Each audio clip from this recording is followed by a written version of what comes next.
Hello everyone, my name is Ananya Rajput, a law intern at Lexis and Company. So today I'll be talking about white collar crime.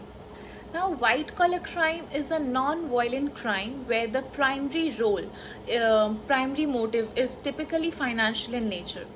White collar criminals usually occupy a professional position of power or prestige and one that commands well above average compensation.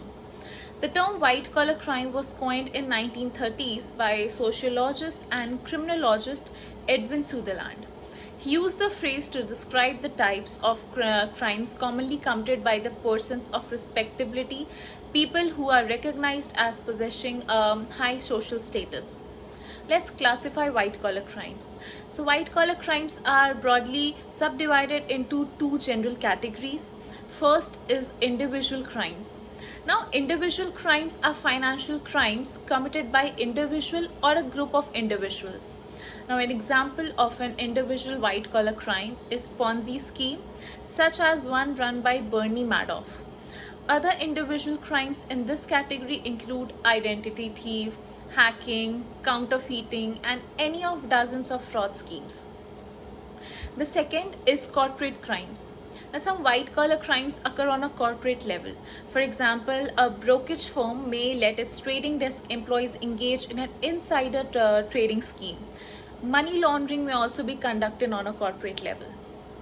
Now, the explosion of the internet and ever advancing technology has been accompanied by a corresponding rise in what is referred to as cybercrime, which is comprised of a myriad of online fraud schemes and various forms of phishing for people's personal information to commit the crime of identity thief. Cybercrime is basically any crime that is committed with the aid of computer technology. Let's get into types of white collar crime. So white collar crime encompasses a wide range of offenses including fraud.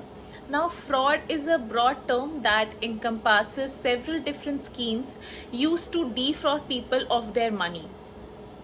One of the most common and simplest is to offer to send someone a lot of money, say like 10,000.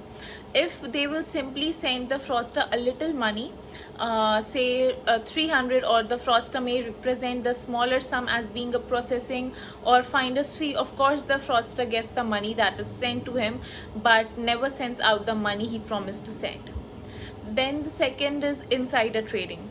Now, the insider trading is trading done with the benefit of the trader possessing material, non-public information that gives him or her an advantage in the financial markets. For example, an employee at an investment bank may know that company A is preparing to acquire company B. The employee can buy stock in company B with the expectation that the company's stock will rise significantly in price once the acquisition becomes public knowledge. Then identity theft and other cyber crimes. Now, identity theft and computer system like hacking are the two most widespread computer crimes. It's estimated that losses from identity theft in the United States alone totally nearly 2 billion in 2019. Then the next one is money laundering. Now, money laundering is a service essential to the needs of criminals who deal with large amount of cash. It involves funneling the cash through several accounts and eventually then to legitimate business, where it becomes interlinked with the genuine revenues of the legitimate business and is no longer identifiable as having originally come from the commission of the crime. Now, there are certain legislation against the white collar crime in India. Now, the government has made various legislation for identifying white collar crimes. These legislation contains punishment regarding these crimes.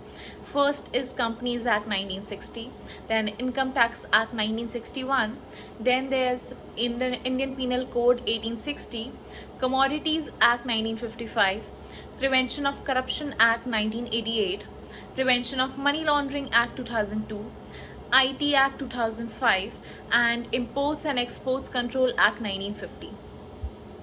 Now, white collar crimes are the crimes which cause a harm to the economy of the country as a whole.